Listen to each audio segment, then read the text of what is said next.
Stop dreaming. మనలో చాలామంది కనిపిస్తుండొచ్చు. ఒకరిని మోసం చేద్దాము, మోసం చేసి మనం జాబ్ తెచ్చుకోవాలా, ఇంకోటి లైఫ్‌లో సెటిల్ అవ్వాలనేసి. కానీ ఒకటి చెప్తా ఇంటరా, 10 మందిని మోసం చేస్తే ఎంతో కొంత బాగుపడతానికి గ్యారంటీ అయితే ఉంది. కానీ మనల్ని మనమే మోసం చేసుకుంటే మాత్రం లైఫ్ లాంగ్ సంగ నాకుతూనే ఉండిపోతాం. ఒక మాట చెప్తా వింటారా?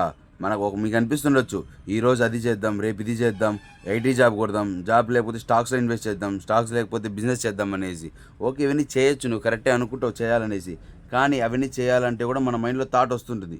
కానీ ఒకటి చెప్తానంటారా, ఇప్పుడు నీ దగ్గర ఉన్న టైము, నీ దగ్గర ఉండే ఛాన్సు, నీ దగ్గర టాలెంట్ ఎవరికి కూడా లేదు ఇక్కడ. ప్రెజెంట్ అలా నీ దగ్గర లేదంతా ఒక మనీ ఓన్లీ మాత్రమే. ఒక మనీ ఒకటే నీ దగ్గర లేదు. కానీ నీకు నచ్చింది నువ్వు చెయ్యి, నీకు ఇంట్రెస్ట్ ఉండేది చెయ్యి, నిజాయితీ చెయ్యి, నీతికి చెయ్యి. నీ డ్రీమ్ లైఫ్ని నువ్వు ఫుల్ఫిల్ చేసుకో. ఒకటి అప్పుడు నీ జీవితంలో సక్సెస్ అవుతావు. ఒక మాట గుర్తుపెట్టుకో, do it or regret it later. Do it now or regret it later.